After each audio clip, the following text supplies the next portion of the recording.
in purchasing power. And we'll come back to how powerful that really is. 2023, over 23,000 disclosing companies and over 1,100 cities, states and regions. So we don't just have companies disclosing through CDP's platform, but also cities from around the world and regions and states. So we've seen a huge growth in the last few years, and I know from the looks of my colleagues' faces down there, it's been a stressful few years because the demand for this data has gone off the charts. And that's really, really important. This isn't, the reason for disclosure is really important.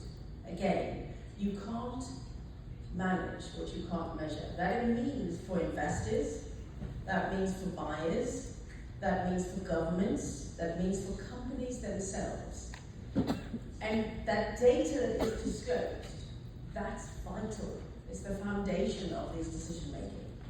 Now, the last few years, it's gone exponential, and particularly in this region, and that's what we're so excited about. So last year was over 66% of global market capitalization, 24% globally of an increase, and 300% increase in disclosure since the Paris Agreement, and our biggest places of growth across Asia. This is where we are seeing the most support, the most disclosure, and really quality data. And it's incredibly exciting. It's one of the reasons for prioritizing this region going forward for CDP's future. The biggest disclosing countries in our system are the United States. The second is China, and Taiwan is a big part of that disclosure. Japan is the third, the UK and Germany. Those are our main countries, and then yet we cover the whole world, and it's really quite extraordinary to see. And this data is used to track progress. It is not just used by investors and buyers, as I've said, but it's also used by governments as part of their stock takes for the UNFCCC and the COP.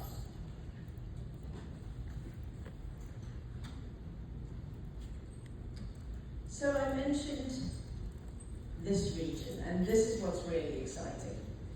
Just last year, we saw a 22% increase in Taiwan. So I mentioned the countries in our system. We have over 30% now of disclosure within CDP, and the data is from Asia Pacific. And in Taiwan alone, as I said, 22% last year, so 624 companies. And what's really exciting is you see this increase in disclosure against water as well. I think that's really, really important. In 2023, 111 companies in Taiwan were first-time disclosures. And what's really exciting? Of the A scorers this year, we had about 400. 170 of them were from Asia Pacific. So this is not just filling in a form and a tick box exercise. These companies are disclosing across this region against some really quite stressful questions. I'm very aware of that. And the data we are receiving, they're receiving A's for their transparency. They are seen as leaders on these issues. 20 of those were from Taiwan, which is really exciting. And what we found in Chinese companies' disclosure, governance, risk management, metrics and targets, really great disclosure. Where we need to see more focus and action is in strategy. And this, we're going to discuss that a little bit. This is vital, because this is about a fundamental transformation of your strategy. It is about a fundamental change in how you do business.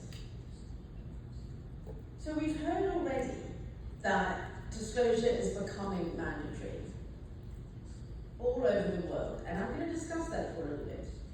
It's important. It's a map. This for stakeholders. It shows the way to go. It makes visible that which was previously invisible to decision makers. But what's the point of it all? It makes it visible so we can change decisions. Without that, disclosure is just words. But we have to see that decision making changing, and that is where we come to the strategy. Just wanted to show you, 30% of the Taiwan Stock Exchange are disclosing through CDP now. Really exciting. And again, 22% increase last year. And that was made up of 111 companies. So, exciting. Now for CDP, we have what is called the ABCs of environmental disclosure and data use. So why do companies do this? How is this data used? So let me unpack that a little for you. The first one, access to capital. This is where CDP's history comes from. We went to investors and said, I think you need to take this risk very seriously. You need to be including it in your investment decisions. And we first spoke to institutional investors, which means equity portfolios, shareholders. And the investors said to us, it's very true, but we don't have the data to make the decisions. So we said, okay, we'll help you have the data. And then we turned to the companies. And we worked on behalf of those investors. Now, why did those investors care? Because this data helps them to work out the risks in their portfolios, to actually also be able to benchmark companies against each other. Now, is it really true that they perform better? Yes. There is enough academic literature to show now. We have an index that tracks CDP's A scores against the market index. And they all, depending on the index you use, that you're using as your benchmark, they will, on average, outperform those indices between 1 and 10%. Now, why is that? Some academics think it's because it is a proxy for good governance. An investor can tell that if a company has this level of sophistication, it is probably managing its risk across the board much better, right? Whether it's climate risk or other risk. So a proxy for governance. But it is not just equity where you have the access to capital conversation coming and the use case. It's also credit, fixed income products, critically corporate loans. Those banks that are currently facing even more regulation and supervisory regulation, they need to manage their portfolios. And if you know banks, credit is the biggest part of it. And it really matters to them, not only because they can manage that risk, because if they don't drive down the climate risk in their portfolios, they will be supervised. And that means that, from a central bank perspective, they will have more expensive access to capital. They will have less that they can leverage in their portfolios, which literally means less profits for a bank. So it matters. But not just that. They can produce more and more finance products that are green, that are climate resilient. This is a big new industry for the banking sector. And so CDP's data is utilized by those capital actors for this reason. And companies coming through CDP's system know that, because the banks and the investors are writing to them through CDP. We need to see this. If you get an A, you will get better access to capital. Is that true? Do they see that directly? Yes. Is it enough? No. But we are seeing an increasing trend in that, where companies who are benchmarked better against their peers are getting base points off, for example, their supply chain finance. Because they are minimizing the risk for a bank for that big company in whose supply chain that company is, that means that company is decreasing the risk for that buyer. And for the company itself, it means you keep your buyer, you get better finance. So it's a beautiful win-win situation. So let's move on to the next one, and I think this is a really, really powerful one. We didn't expect this, how much companies would change their decisions based on how they performed against their peers. Because companies use this data to work out where they need to change their strategies, how they can become more competitive, how they can manage their risks and realize their opportunities better. Major driver for coming into our system, and a major driver for the use case, a major use case of this data, is to improve competitiveness and resilience. And then we come to the most powerful. And do you know that it took us a while to learn this? That you really care about your clients. You don't do business without your clients, right? So we have found an extraordinary, very powerful driver for this has been through buying power. And this data is utilized by those buyers to make different decisions. And are they making different decisions? Absolutely. We found that less than 3% of those companies have climate-related action in some way or another, a part of the contracts, the procurement contracts. Some of them go much further than that, but it is a huge driver for change.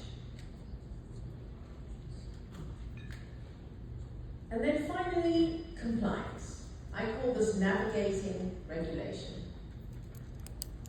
CDP system got companies ready for the next wave of regulation. We will be here to get you ready for the wave that will come after that. And it is not just about mandatory disclosure regulation. It was mentioned this morning really well. It's also about initiatives such as the EU CDP. This data will underpin a variety of regulation going forward. You saw just last week the United States Securities and Exchange Commission bringing out their disclosure requirement. You know that the EU has a rather large disclosure requirement, and at the end of last week also voted on the directive for the due diligence, which means that companies have to take responsibility for environmental degradation and human abuses across their supply chain.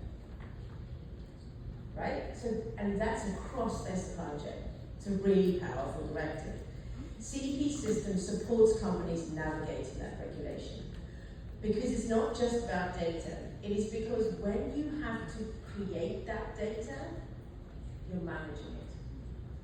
Many companies already have programs and systems on these issues, whether it be water security, whether it be deforestation, whether it be biodiversity, whether it be climate change.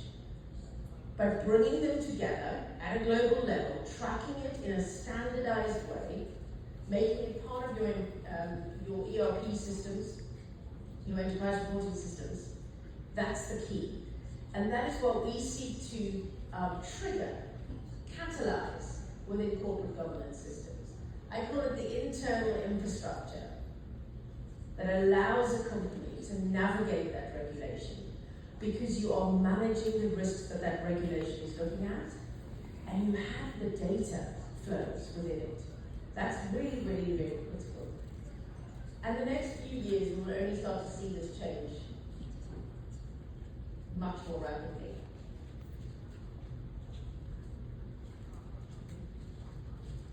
There we go. Now, I'm just going to give you a sense of how much change there has been. So in 2000, the GRI, the Global Reporting Initiative, produced the very first standard, right? And many of you may apply this standard. They have standards across all of the ESG spectrum. We were formed around the same time. And you can see, these are just examples are some of the standards that came into the space, which we adopted and brought into CDP system. So for example, in 2017, you had the launch of the TCFD recommendations.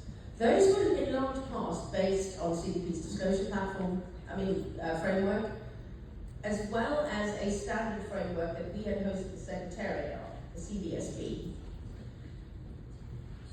And we aligned immediately, because we could see now we have a standardized set. We could see that this could become the baseline for regulation going forward. And we found our systems, we don't want to create something new. We are not a standard. One of our greatest advisors calls it through a metaphor. We are not the recipe writers. We are the pot in CDP that the soup gets cooked in. And it gets cooked in, and you put a bit of salt, too much salt, change the recipe, feed that back to the standard. Our aim is to make these standards converge, to make them interoperable, to make them globally relevant, so that you can compare the data, and so that companies are not facing thousands of different regulations, which we have the potential for coming up, and I'll run through that. So you can see some of the changes. That is where we align with the forest framework. You've got the CEO water mandate in 2007. I think the exciting things I would note is this big shift in the ISSB and the EU in their standards.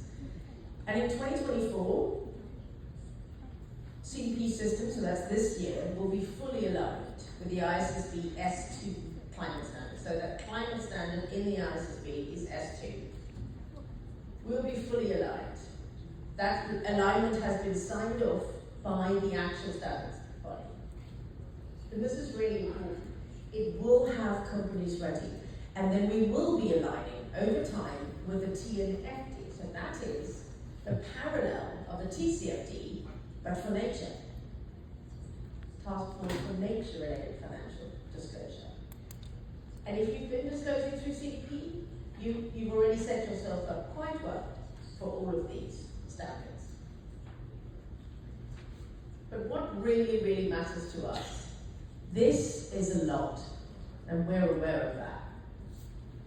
It's a lot. And every dollar that is spent on reporting is $1 less on action. Right? It's really important. We have heard you. Reporting burden is real, because the compliance coming at you now as a company is different from different places.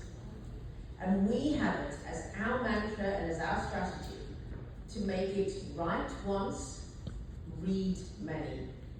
One data point should be able to be used. You should only have to write it once. And it should be able to be used by all of those different stakeholders. Capital actors, buyers, yourselves, and regulators. And that's what we seek to partner to make that happen. It's our mantra. One input, many outputs. Critically, it needs to be comparable. That's why we're leaning into a line at a global scale. So I've already mentioned the S2 standard. Why do we do this? Because it helps companies to prepare. It reduces your reporting burden. It supports harmonization. How does it reduce your reporting burden? Because it can help make sure that the regulation that comes in globally, companies are already doing. And then it means that governments can adopt one standard, a global baseline standard. And that's really important. We proved that with TCFD, with you. And the TCFD therefore had enough foundational data, foundational action to move on to the ISSB. That's the power of a global disclosure platform.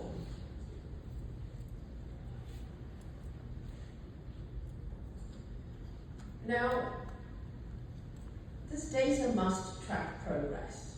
We've heard this morning about how much change we need to undergo, and there's a very good reason for that. We are behind globally in climate action. We are behind. And at CDP, we are for future generations. And right now, our scientists are saying to us all over the world, it is not fast enough. It is not quick enough. Climate change is happening at speed.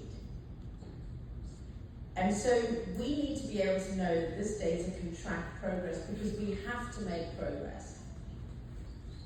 And in our system, we track measuring and managing your strategy looking forward, the target you set. This is really key, and it's really quite difficult when you set one of these targets. And then having a transition plan against that target, and then the performance over time. This is the vital steps, the 5-step journey.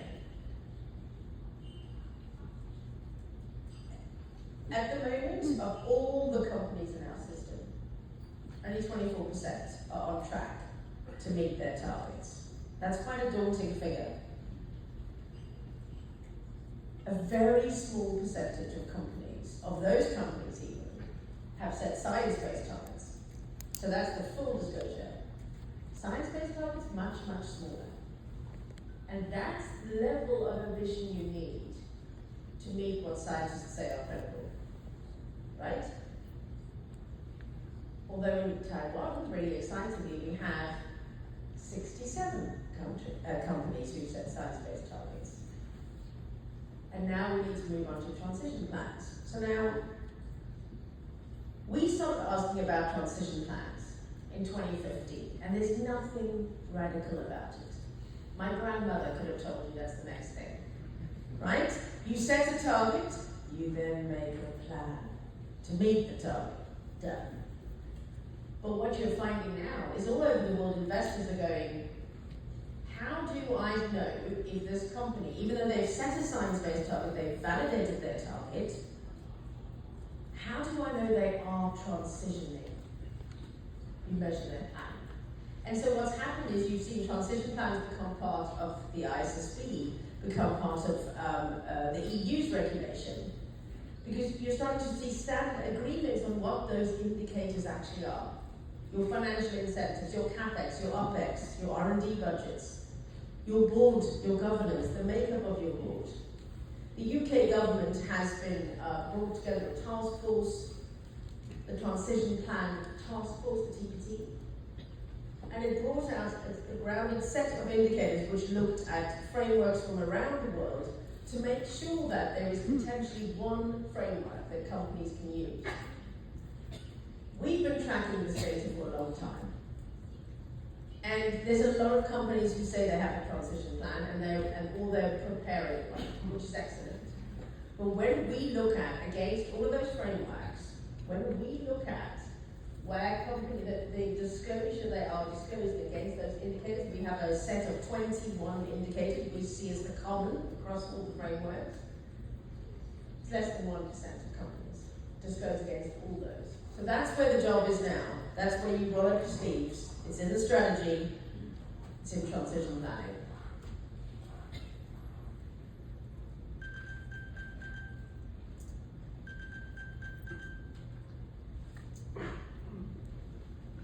So,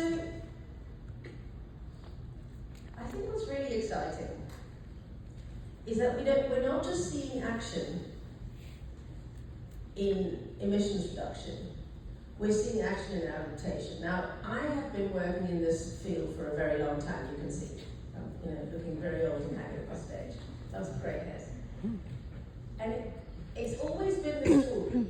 Yeah, I can see there could be some money in the transition, but there's no money in adaptation. Just not true. At least not from what companies tell us. There is a potential benefit to up to $15 for every dollar spent investing in adaptation, directly for companies.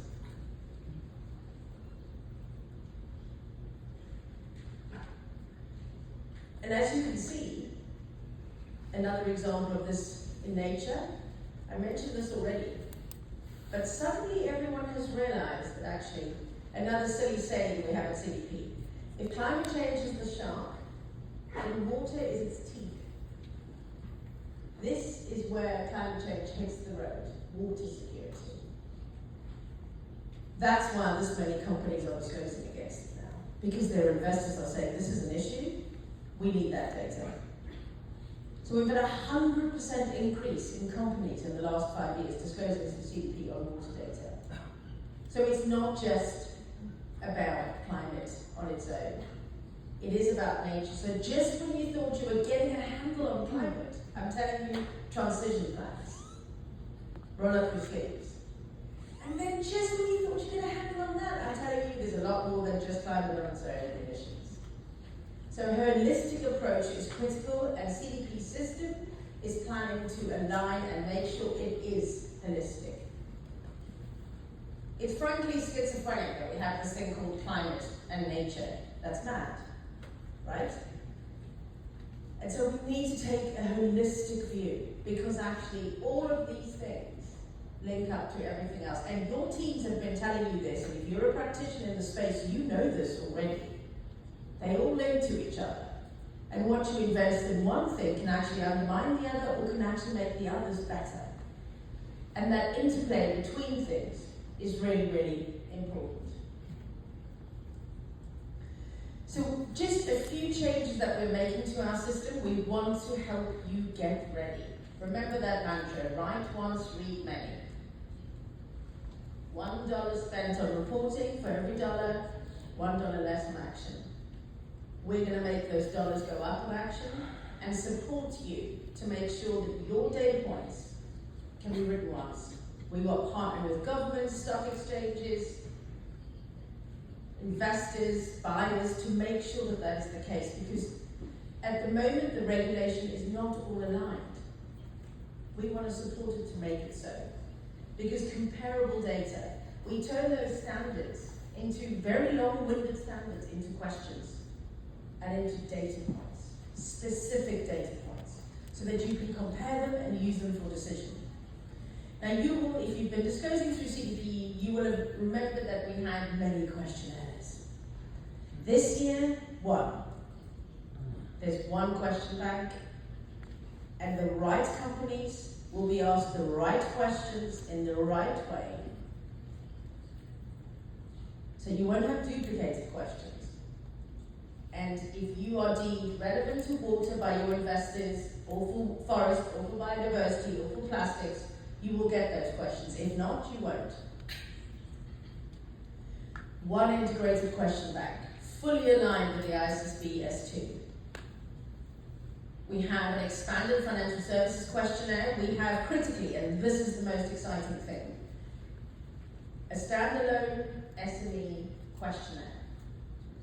Simplified, streamlined, same data points, so that a buyer can compare small to big, but a much more simplified framework for the SME.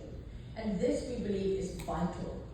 99% of most economies' economic activity is driven through the SMEs. And nowhere is this more true than Asia. And our system was too cumbersome for them. And the banks have come to us and have said, we need to have far more SMEs in your system. And so that's what we're bringing out this year. I think very, very important for Asia.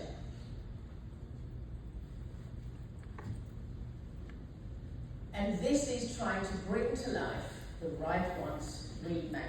Asking companies one question, the right question in the right way. So stay with us, partner with us, we want to thank you. And is this year the only change we're going to make? No, it's going to be even better next year. We're sprinting, we're not-for-profit, so big IT projects are quite stressful for us. You can imagine, they're stressful for everyone.